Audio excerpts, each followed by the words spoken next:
There are two states or kingdoms. Sin, made flesh, whose character is revealed in the works of the flesh, is the wicked one of the world. He is called by Jesus the prince of this world, or cosmos.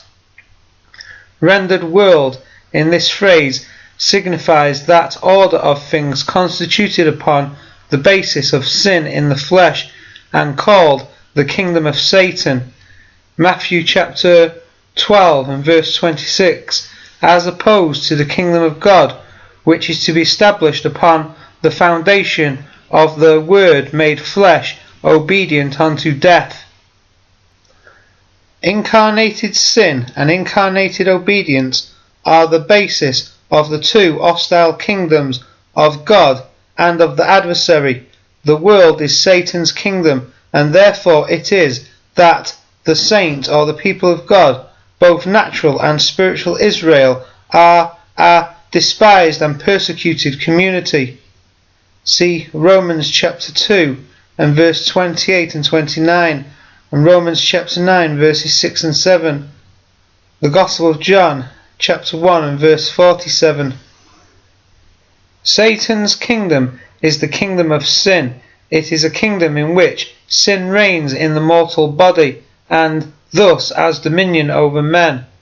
The kingdom of sin is among the living upon the earth, and it is called the kingdom of Satan, because all the power of the enemy, or adversary of God and his people, is concentrated and incarnated in it. It is a kingdom teeming with religion or other forms of superstition, all of which have sprung from the thinking of sinful flesh.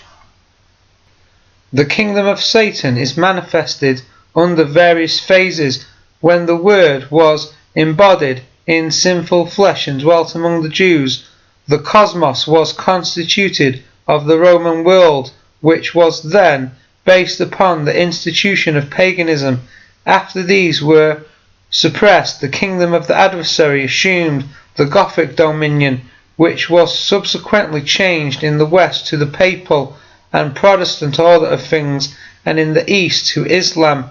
These phases, however, no more affect the nature of the kingdom than the changes of the moon alter its substance. The Lord that dominates over them all from the days of Jesus to the present time is sin, the incarnate accuser and adversary of the law of God, and therefore called the devil and Satan. There are two states or kingdoms in God's arrangements, which are distinguished by constitution. These are the kingdom of Satan and the kingdom of God. The citizens of the former are all sinners, the heirs of the latter are saints. Men cannot be born heirs by the will of the flesh, for natural birth confers no right to the kingdom of God. Men might be born sinners before they can become saints, even as one must be born a foreigner before he can be an adopted citizen of the United States of America. It is foolish to say that children are born holy. None are born holy, but such as are born of the Spirit into the kingdom of God. Children are born sinners or unclean because they are born of sinful flesh, and that which is born of the flesh is flesh or sin. This is a misfortune, not a crime. They did not will to be born sinners. They have no choice in any case, for it is written, the creature, the creation, was made subject to evil, not willingly, but by reason of him who subjected it in hope.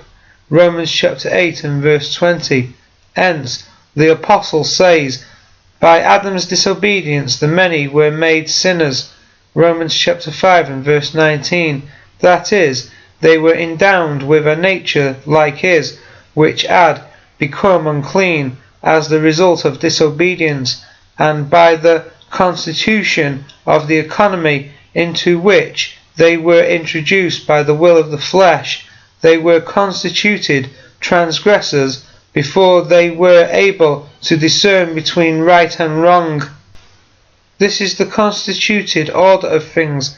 It is the constitution of the world, and as the world is sin's dominion, or the kingdom of the adversary, it is the constitution of the kingdom of sin. The two classes of believers. There are two classes of believers, the one, the fellow servants, and the other, the brethren. The brethren are fellow servants, but all the fellow servants are not brethren, even as true believers are Christians, but all Christians so called are not all true believers.